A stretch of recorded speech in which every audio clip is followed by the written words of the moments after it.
Lagay ni Justin Brownlee sa Indonesia, sisilipin natin yan. Kamusta na nga ba ang kanyang injury? Kasabay niyan, nagbanta si Junmar Fajardo na babawi sila sa Terra Firma.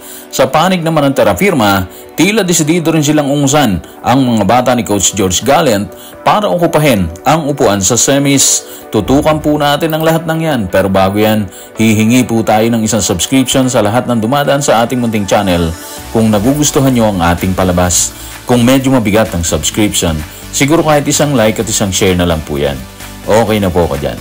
Maraming salamat. So guys, update muna tayo sa lagay ni Justin Brownlee dito sa Pilita Jaya at ang kanyang injury. Base po sa lumabas sa pahayag mula sa IG account ng Pilita Jaya, fit na ulit si Justin Brownlee. Sa huling laban ng kupunan versus Hang Tuah, nagtala si Justin Brownlee ng tumataginting na 21 points, 16 rebounds, 9 assists at 2 steals. Ang lalaki ng mga numero, di ba? Ibig sabihin, okay na si Justin at yung kanyang injury. Meaning, wala nang problema ang Gilas Pilipinas sa naturalized player pagsapit ng Olympic qualifying tournament na gaganapin sa Riga, Latvia. So magandang balita po yan. So asahan natin na pagsapit ng June 22, andi dito na si Justin Brownlee para makasama ang Gilas Pilipinas. Guys, diretso naman tayo sa Terra Firma at sa SMB.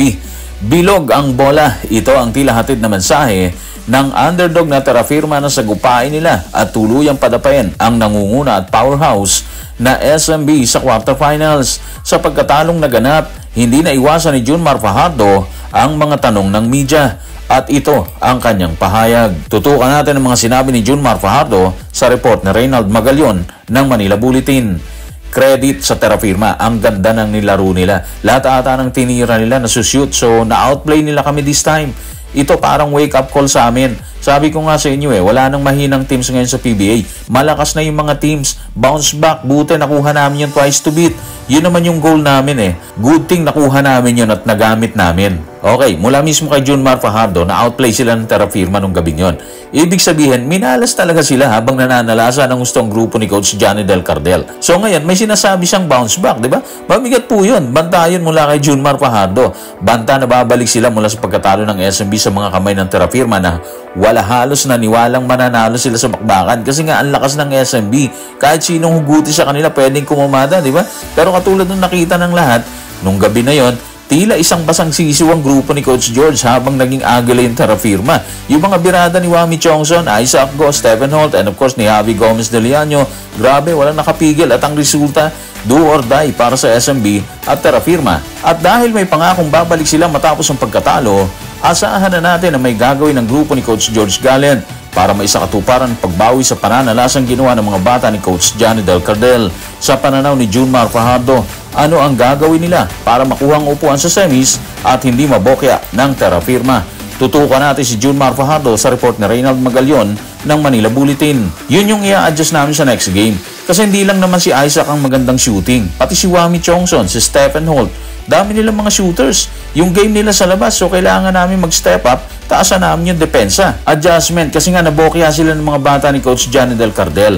Actually, ang dami ng adjustment na gagawin siguro nila kasi katulad nung sinabi ni Junmar, hindi lang si Isaac Go yung naging problema nila. Problema din kasi nila si Wami Chongson, Stephen Holt. Tapos, of course, huwag din natin kalimutan si Javi Gomez de Leano. Mabigat ang magiging trabaho nila sa do or die game na yan. Bakit? Kasi mataas ang moral ng Terra Firma. Napatunayan kasi nila na kaya nilang gulpin na nangunguna at powerhouse na SMB, di ba? So yung moral nila, grabe taas ngayon. Tapos, nating tulos pa sila dito, di ba?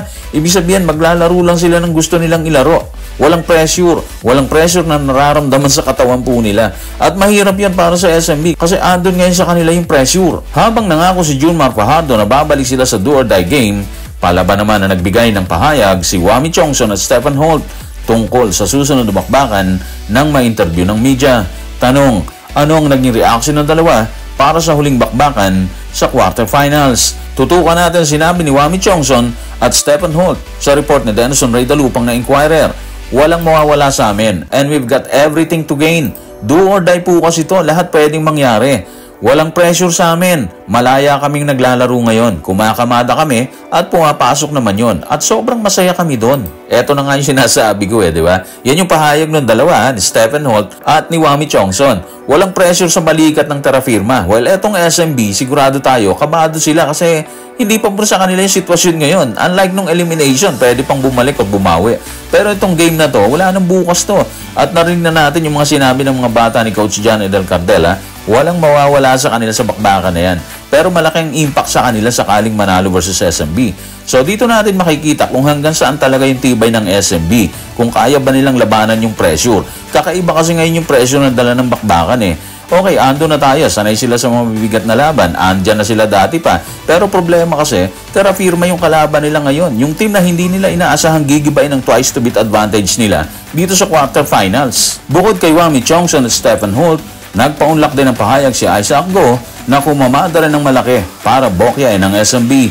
Pahayag na tila desidido ang Terra Firma na umakyat hanggang sa semis ng PBA Philippine Cup. Ano nga bang masasabi ni Isaac Go sa sitwasyon ngayon? Tutukan natin ang sinabi niya sa report ni Jonas Terrado ng Inquirer. Lahat tayo gusto nating ituloy ito. Ayaw nating makita ang pagtatapos ng kwento sa season na to. Gusto naming subukan at ituloy ito hanggat maaari. So we live another day. Knockout sa Miyerkules, aabante yung mananalo at uuwi yung matatalo. Grabe ha. Parang sinabi niya, wala sukuan to. Kahit anong mangyari, gagawin namin yung lahat para maging maganda yung resulta. Di ba? Parang ganun lang eh. May kayo naman siya actually, no? Kasi maganda yung ginawa nila sa nakaraang bakbakan. At sa tingin natin, base sa kanyang pahayag, actually sa pahayag nilang tatlo ni Wami at Stephen Holt, desidido silang ibigay yung lahat. Gawin ang lahat para mapatawag ang SMB sa quarterfinals. At ang maganda sa kanila ngayon, alam na nila kung paano gagawin yon, kung paano gigibay ng SMB. Nagawa na kasi nila sa una, di ba? So yung ikalawa or yung sunod, hindi na magiging mahirap para sa kanila. Pero guys, alam natin, may inihahanda rin si Coach George na panggulat dito sa Terra Firma. Hindi sila basta-basta bibigay dyan. At kung magkamali ang Terra Firma, hindi na rin tayo mahugulat kung umuwing panalo ulit ang San Miguel Beer. So guys, maraming salamat.